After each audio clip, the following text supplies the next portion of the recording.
What's up, everybody? This is the Schrager cheat sheet on foxsports.com. We're bringing it back, and it's 5 things you need to know every single week heading into the NFL weekend. Let's start with the first one for me this weekend. I'm going to that Kansas City-Cleveland game. It's a marquee matchup, and everyone seems to be taking the Browns, and that's great. Just know this, Patrick Mahomes, he doesn't lose in September. That's not me being flippant. That's not just me saying that.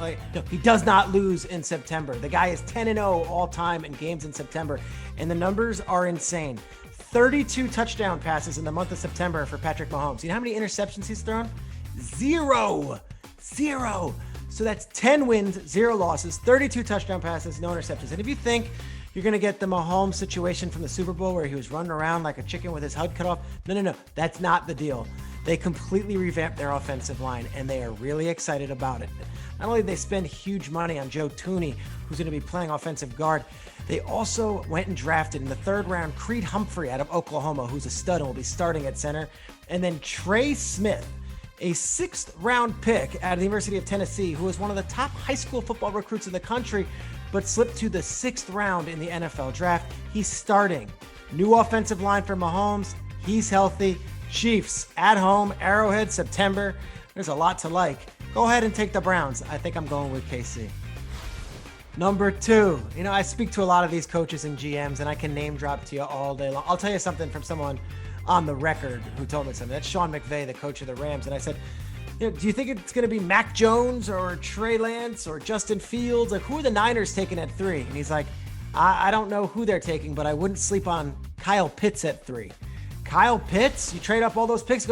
I wouldn't sleep on Kyle Pitts at 3. Well, the Niners, they ended up taking Trey Lance with the 3rd overall pick. But the mere fact that McVay, who follows the league as close as he does, would think that his former colleague Kyle Shanahan might take a tight end 3rd overall, well, that mere fact tells me that Kyle Pitts must be a pretty special player, and he is. Arthur Smith got him with the 4th overall pick in the NFL draft, and I expect huge things out of the Falcons rookie tight end. No tight end has ever been drafted as high as 4th overall, and I don't think any tight end has the expectations that this kid does. And I'll tell you what, speaking to the folks down in Atlanta, he's going to be a primary focal point of the offense. I expect huge things out of Kyle Pitts in year 1 in Atlanta, and it might start right away in week 1.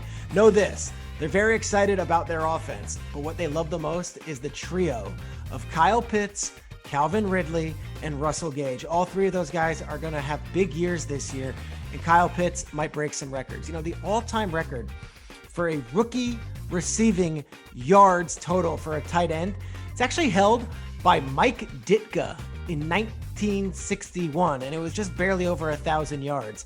I think Kyle Pitts blows those numbers out of the water this year, and he will be the record holder. I also think he has a huge week 1 against the Eagles.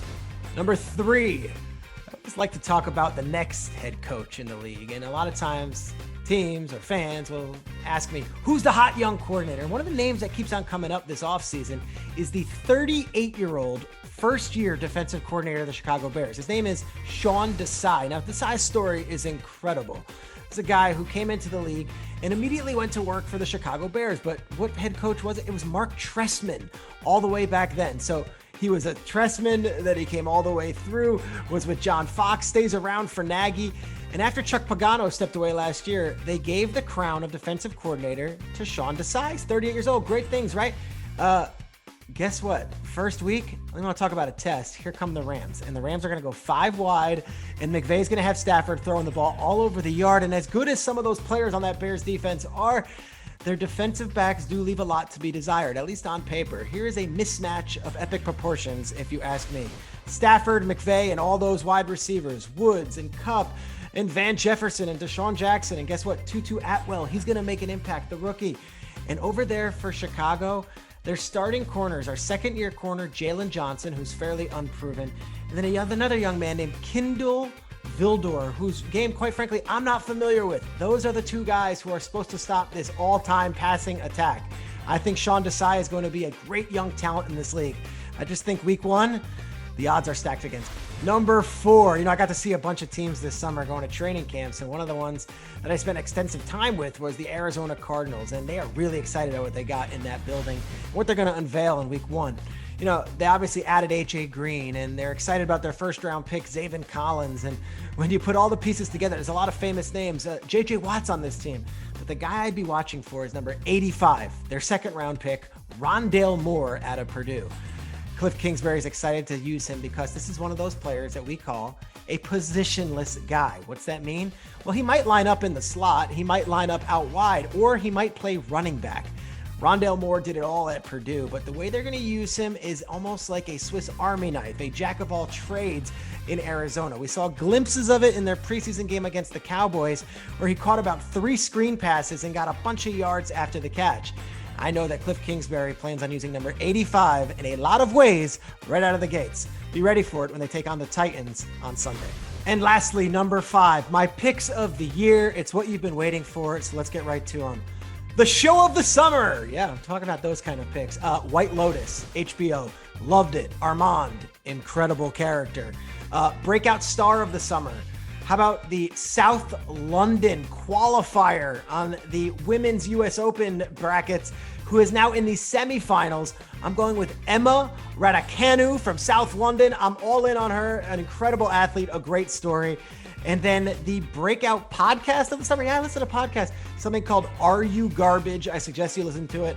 All your favorite comedians talking about their childhoods. That's what you want from me here on this NFL. Okay, fine. I'll give you my picks of the year. Here they are.